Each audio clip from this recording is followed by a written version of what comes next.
stringer is a long piece of glass that you can use later on in your pieces of jewelry. This is soda lime glass, which has a lower burning temperature, or sorry, lower melting temperature than borsclit and some other forms of glass. And so you can see now I've just got these two here, putting some pressure on these tweezers, but not a ton. I kind of want the melting of the glass to pull on its own for the most part. Don't be too violent with the pulling. So you can see now it's starting to pull. I'm heating right in the middle, going back and forth a bit. Yeah, I can see it stretching. Yeah, it'll get more malleable here in a minute. It's kind of hard to turn my wrist this way, but you kind of want to get both sides if you can.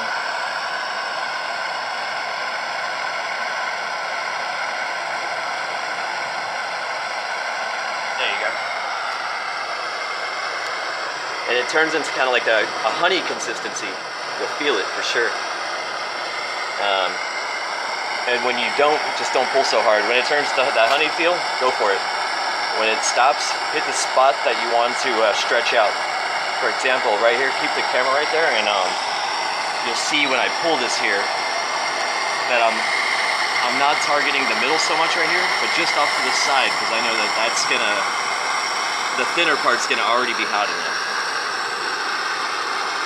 And there we go, and that's gonna break there, so let's go back this way now. That's gonna cool down, this side's gonna heat up. Look at the color change, you see that? Lot lighter color, right? Yeah, I see that. Yeah. You can do this with any glass bottle, and most flat glass as well. You'll have more success with thinner glass with a propane torch.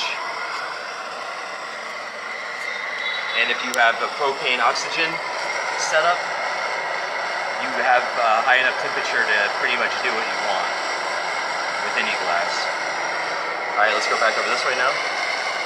That's good enough for me, right, actually. What I'm going to do now is just heat this evenly, let gravity kind of drop it down a bit more. And let's get some of this actually. And we can use this in our jewelry piece. Now, this piece right here can be used in multiple jewelry pieces now.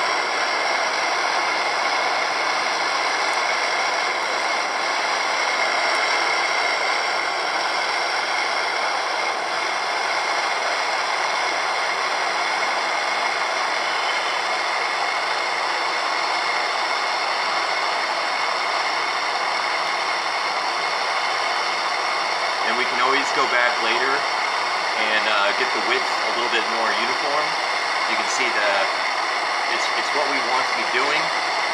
This is about the thickness I like right there. You can see this piece right here. That's great.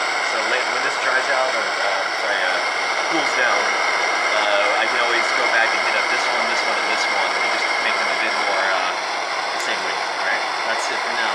We'll be back to step 3. Pretty sweet, right? Okay. Thank you, Phnom Penh, Cambodia. No, we're not done yet. But look at that though. Sorry. Isn't that sweet? It looks like a little Looks kangaroo. good. Right? Yeah, that's cool. And that all came from a piece like that big, right? And look at this. I mean, look how much like material you have left over. You got all that. You got all that from the bottle. So I just took the tiniest piece, and this will make a very good percentage of what we're gonna do next. So I got blue glass. I got the green glass. I got this one. I got clear. So sky's the limit. We're gonna be walking around with glass bead necklaces tonight and not get beat up, right? All right, we're gonna let this cool down. We'll come back to step 3. Boom.